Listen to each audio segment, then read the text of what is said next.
Dogs, like humans, each have their own personality traits that set them apart from one another. Each dog has their own set of emotions and instincts that make them unlike any other dog in the world. These and many other factors all come together to be what we're going to call your dog's temperament. It's important to realize your dog's temperament can be determined by a number of factors.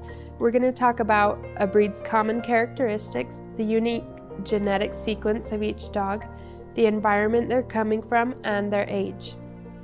First, there's the common character of each breed. Each breed has a common genetic sequence that can make up their natural behavior.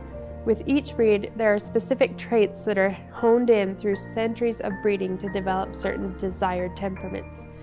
You have border collies, for example, that were originally bred to herd livestock. They're very active and need a lot of outdoor space to release their energy. And then there are other breeds, like the toy poodle, that was derived from the larger standard poodle to be more of a companion. The next factor is the unique genes for each dog.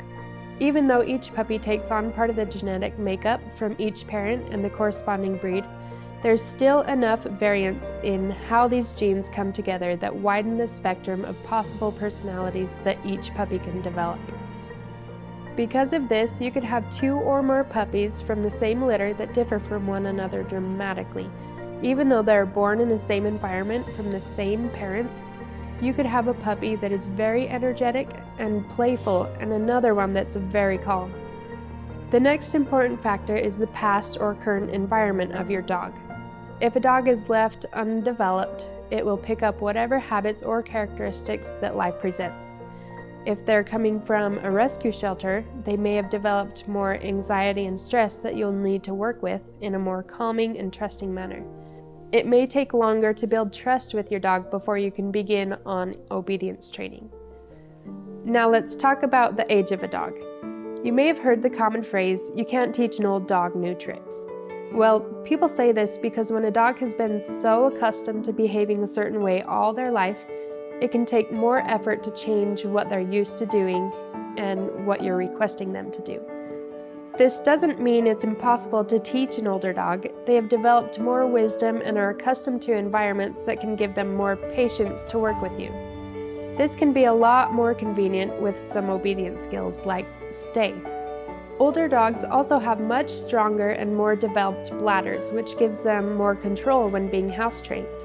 Whereas a 3-month-old puppy can only be expected to hold themselves for a couple of hours. Knowing the temperament of your dog will give you great guidance in how to adjust the training that will yield the best results. Now, after considering all this, what signs do you look for to determine your dog's temperament? How does your dog respond to new sounds or objects? Is he aggressive towards other people, pets, or strange sounds? Is he unaffected, or does he run the opposite direction seeking shelter? If you've already spent some considerable time with your dog, you will likely already be attuned to their temperament, but if not, there are a few short tests you can conduct. To test your dog's dominance or restraint, you can try holding your dog on their back. Hold them down for a good 10 seconds. Being in this position is a sign of submission. Some dogs will fight the position, scrambling to get back up, and others will lay there calm and submissive and relaxed. You can also test for signs of aggression, curiosity, and fear with a sound or sight test. For the sound test, you can get a large pan from your kitchen and a metal spoon. When your dog isn't paying attention, you can make a loud sound by hitting the pan with a spoon and watching how your dog reacts. For a sight test, I like to attach a rag to a leash or rope. You'll drag the rag across the floor a few feet in front of your dog. Your dog will either run away, ignore the rag, curiously run up and play with it, or it might be really aggressive trying to tear it up. In each of these types of tests, you will learn things that will help with certain commands. For example, if your dog is more curious or a dominant alpha, you may have to spend more time with them on the down command, or try a different technique. Remember to stay patient and be persistent. They will learn if you don't give up. With a more curious and excited dog, you can show more excitement in your praise that they will respond to much better.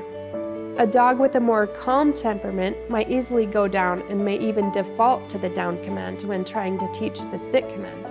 So you'll need to work with them holding the sit position without laying down. If you want to learn more about how to conduct this test on your dog, you can visit this link and it'll tell you step by step how to conduct the test.